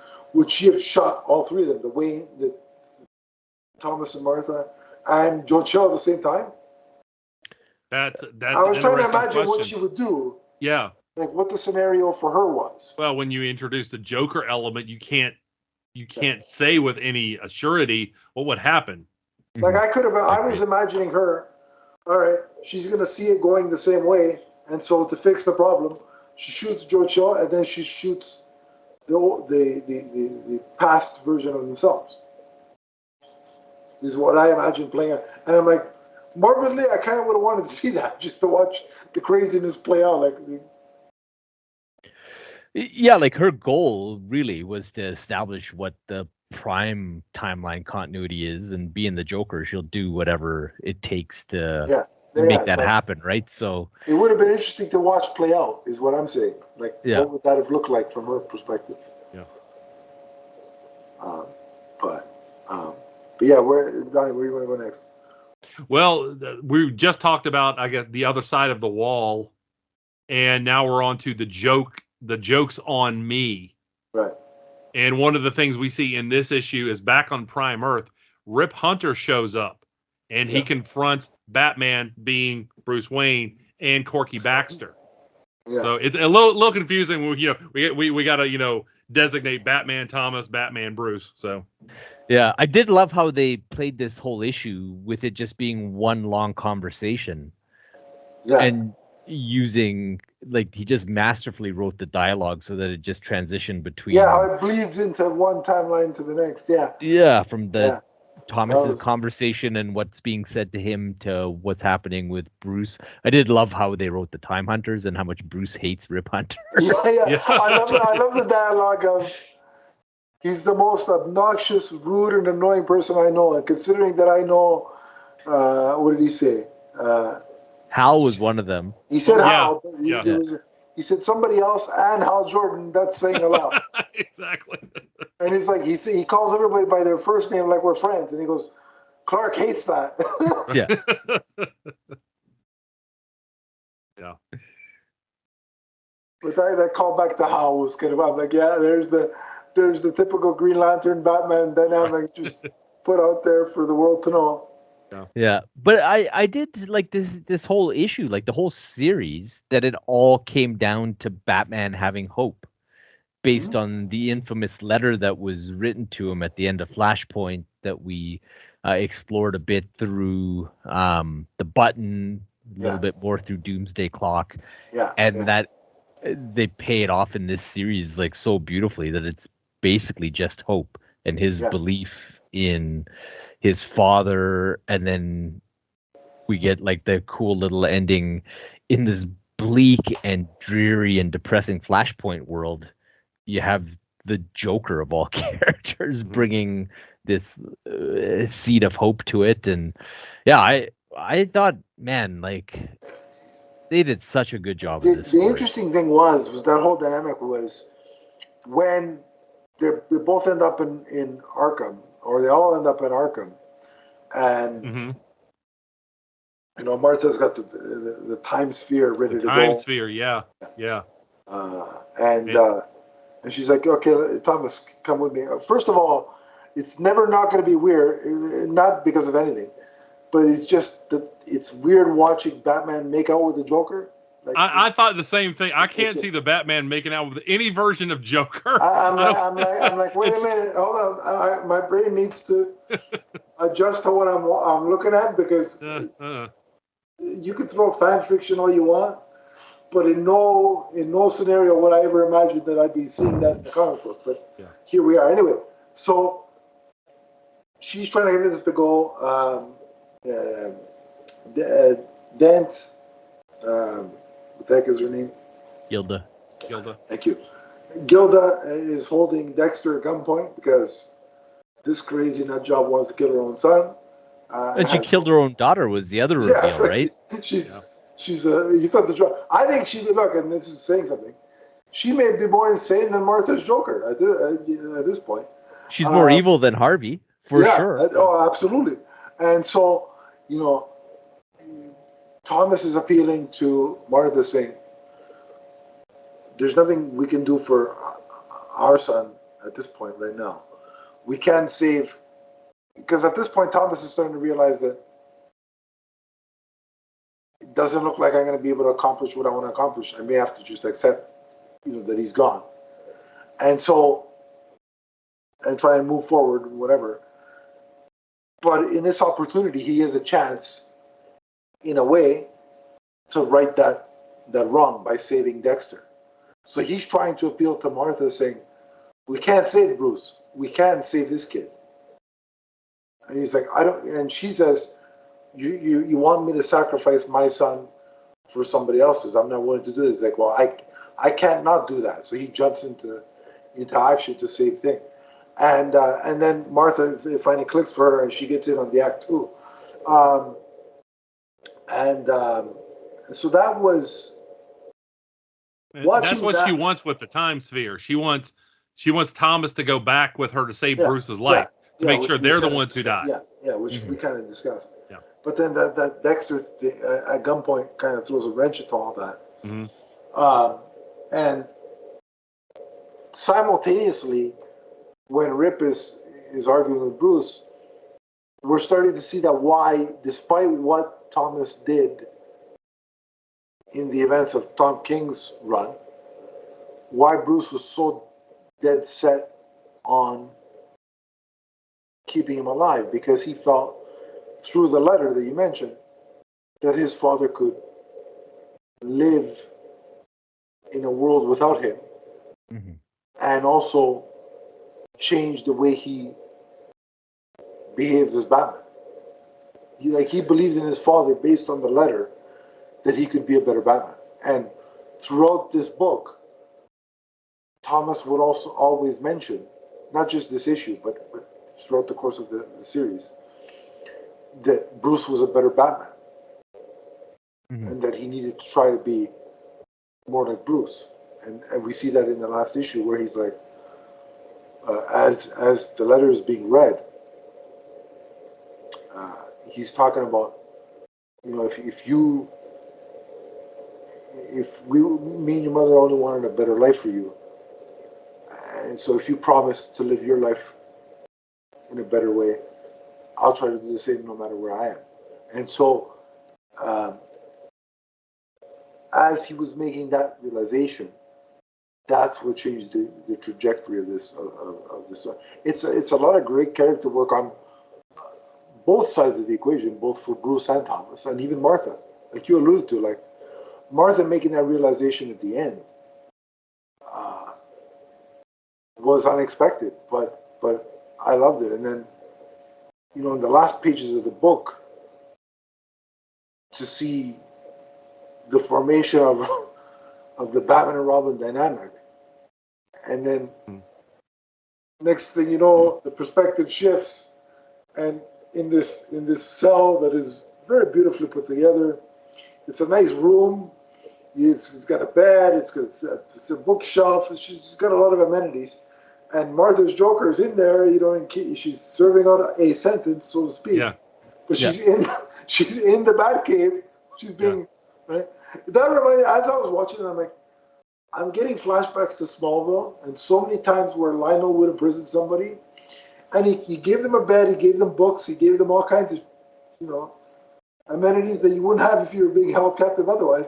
I'm like, this is kind of that, but it's not as nefarious, right? And I even like that he told her, he's like, when you finish those books, I'll bring you some more. Yeah, and they had Oz making her dinner. I'll take care of you, and like you see her be motherly, and like Thomas, his shoes are untied. Make sure like something so small as make sure you tie his shoes. Yeah. You got the sense that she wanted to be there, right? Because it starts on the rooftop as they're looking out, and Dexter's holding both their hands, and I think he was the catalyst of them healing and becoming a family again, right? And then the other thing too with her in the cell, if you look, she actually has bandages on her face, so it's to hide the cut smile, Or like I kind of read to let it heal. him being a doctor is that he fixed her up, right? But could be too, yeah. I mean, if anybody's going to do it, he could.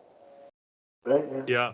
This is the first time I don't think in all my years of reading Batman comics I've ever seen him fight a raccoon. Yeah. But he did in this one. Yeah, because Corky Baxter throws his pet raccoon Crockett on the Batman. So I wonder if that's a jab / nod to Rocket. I wondered the same thing. I knew that Corky had a pet raccoon, but I don't think I ever knew that his name was Crockett.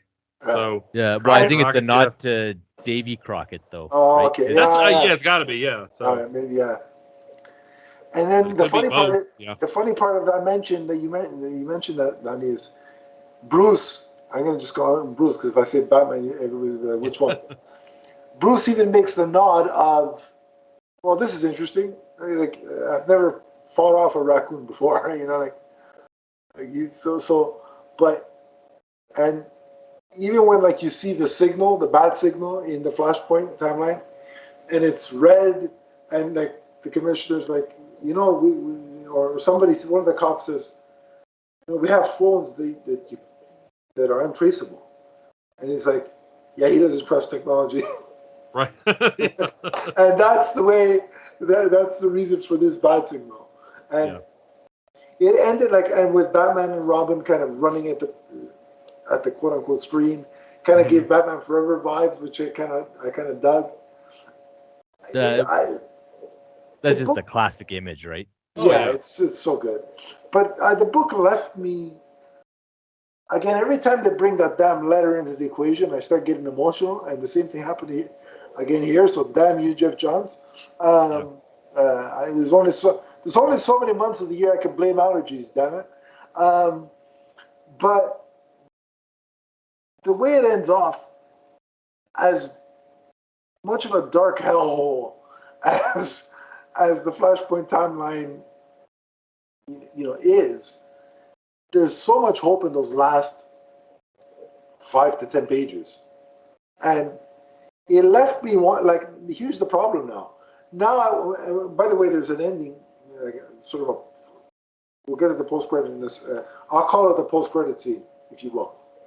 But just on the Batman and Robin and the idea that this Flashpoint DC universe is now going to go off and fight these overtaking, these Kryptonians with plans of overtaking, I now want to see that storyline. Mm-hmm. So now where I was like, yeah, okay, Flashpoint was nice, but it's a one-off. Now I'm actively like, all right, where's part 3, Jeff? Like, let's go. Well, it seems like this story is going to spin out into a lot of different areas because we see that 13 characters who were originally removed from the main timeline of DC they're in these like capsules, and that we learned that they're now being pulled back into continuity. Right. Yeah.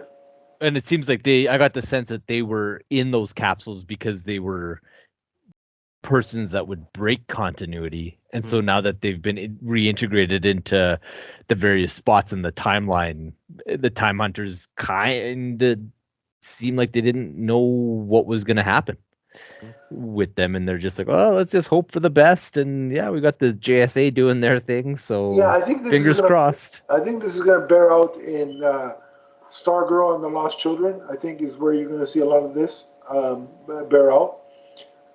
So also written by Jeff Johns. But then there's another scene where I think we're starting to see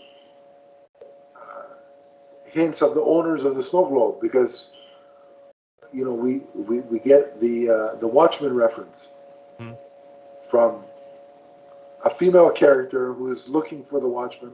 Right. That's Cleopatra Pack. Yes. Yeah.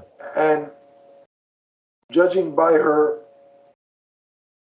garb and the pet creature she has with her, I'm gonna say she's related to Ozymandias. Mm-hmm. Whether that 100%, right? Whether that be a daughter or granddaughter, I have no idea. But where's that going?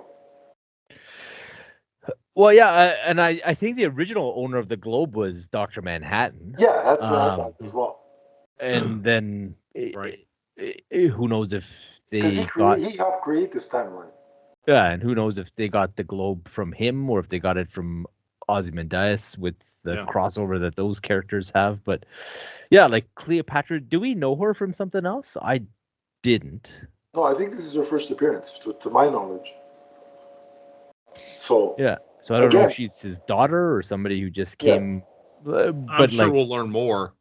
Of course, I'm excited to learn more about this, Red Lantern, the original Golden Age Red I'm Lantern. shocked, Donnie.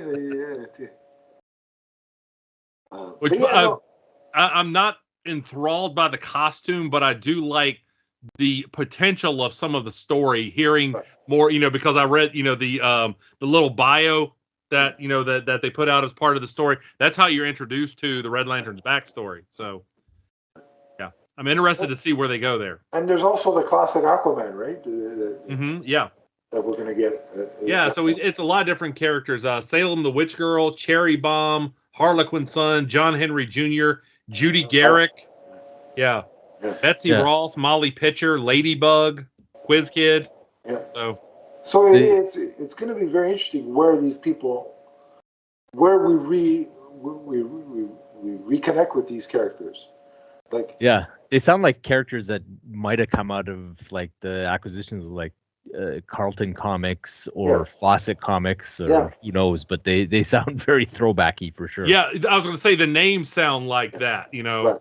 So some of these will probably, again, a bunch of them will pop up in JSA and Stargirl and the Lost Children. But then there's also the way Flashpoint Beyond left off, where, so like there could be multiple series in play here that are yet to be announced. So it doesn't seem like the Flashpoint world, that we're done with the Flashpoint world. And considering where I started, when I picked up this book and my kind of trepidation, as long as Jeff Johns is involved, I'm willing to explore it more. Yeah. It seems like everybody coming together to fight the Kryptonians. So the remaining Atlanteans, the Wonder Woman and the Amazons, whoever's left, right? And the heroes that weren't killed off, coming together to fight the Kryptonian invasion feels like a trilogy capper to me. Yeah, it's right? got to be a mini series coming down the way here at some point. Down the pike. Indeed, as would be Down said. the pike. Is there anything else any of us want to mention before we wrap it up and give it a rating? No, I think I'm good. Like I said, I'm interested to see who some of these characters are. Yeah, some of these names have me very intrigued. So definitely, absolutely. All right. Well, with that, we'll go ahead and give our final thoughts and rating. Remember, the rating is out of 5 for story and 5 for art. So Carlos is the guest of honor. Yes. Yeah. So yeah, final thoughts. Like, this was a series I didn't know. At first blush, I was kind of cynical and thought, why are we even doing this? Do we need to go back to the well with Flashpoint and Thomas Wayne? And man, was I ever wrong. Like, I adored this series. I thought it was pretty masterful. I'd give it a 4.5 out of 5 for the writing. I thought the writing was sublime throughout, and they did some interesting narrative things.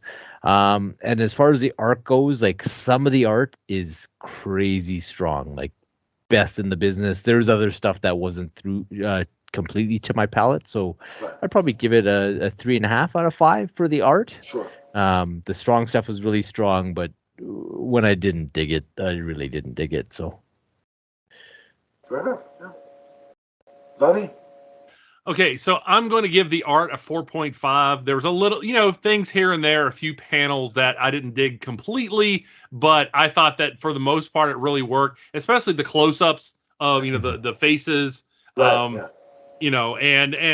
honestly the gore when it needed to be shocking, it was. Yeah. The writing, I'm going to give it a 4 and a comma incomplete, because I want to see first how all of these characters and the effects happen before I say how big of an impact this has on DC Comics. Okay. Because in and of itself, if you just read the story, it's a great story. I wouldn't say that it's in the upper echelon or it's one of the greatest or whatever, but it could be something that's so important to where then I would say in a year, oh, it's a 4.5 or a 5. Okay. Mhm. All right. Cool. Yeah, for me, I didn't know what to expect going in. And I need a Red Lantern figure. So. Right. Well, there you go. No, for me, I didn't know what to expect going in. It was very trepidatious revisiting the Flashpoint timeline because I thought the first one was so great that why take a chance to mess it up? But I should have known better and known that Jeff Johns is a master craftsman at what he does, and he certainly proved that.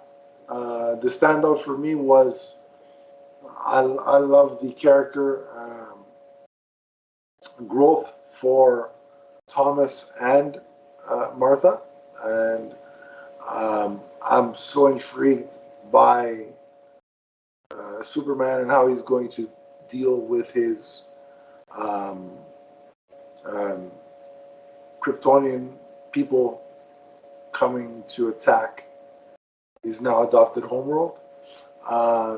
And the Watchmen teases, again, are very, very intriguing. I want to see where that goes. If Dr. Manhattan returns again, please have him wear a pair of shorts. Thank you. I'm still traumatized by watching Watchmen in IMAX and seeing. And we're not judging you if you liked it. We're just saying it's not our cup of tea. Where I was, unfortunately, we got to the screening as the trailers were showing. So, this was before the age of, pick where you're going to sit.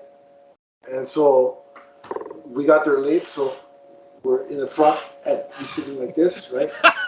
So you can imagine what I'm getting a face full early on in that movie. And so, so I've been traumatized ever since. And so, please, the shorts would be appreciated. But other than that, I'll say for the story, I was really impressed by this. So I'm going to give it a 4.5 out of 5. And then for the art, I'm going to give it a solid 4. There were just so many artists, and a lot of the times the styles meshed together, but sometimes they didn't. So there was a little bit of, drop down, and for my taste anyway, there. But either way, that's a great score, and it was a lot. It was very enjoyable, very emotional, very action-packed. Dark at the same time. This is the kind of story I think is going to have the type of impact where a lot of people will be buying the trades and the hardcovers. Oh, absolutely. Mm-hmm. When they hear about everything that supposedly is going to come out of this, they're going to want the story. So absolutely. So with that, we will wrap this episode up. It's always a pleasure having Carlos on the show. Yeah, man. Nice seeing you again. Yeah, thanks for having me. This was a joy. I always loved hanging out with you guys, and it's nice to kind of deep dive some comics, which I don't get to do regularly. So we'll figure out your next return, because we'll definitely have you back. From now on, we're gonna have the so and so guest will return at the end of our podcast. We'll still from Marvel. But we'll figure something out. Since we're on a Jeff Johns streak, we'll do something Jeff Johns related. We'll keep it going. We'll keep going. And there we go. Plus, we got to give Ray Fisher something to listen to on his iPad. So, let's keep going. But until your next appearance, if people want to get in touch with you and keep track of where things are, where can they find you? Yeah, well, Twitter is kind of the place that I hang my hat. Like Canadian Cape Crusaders is my handle. It's also on Mastodon there. I guess I need to open up a Mastodon account. Anyway, go ahead, sir. Yeah, not that I've been there a lot, but we'll see. We'll see if that's where business starts getting conducted. I'll have the handle that I've had since the days of the DC Comics message boards locked up. Good old days, yeah.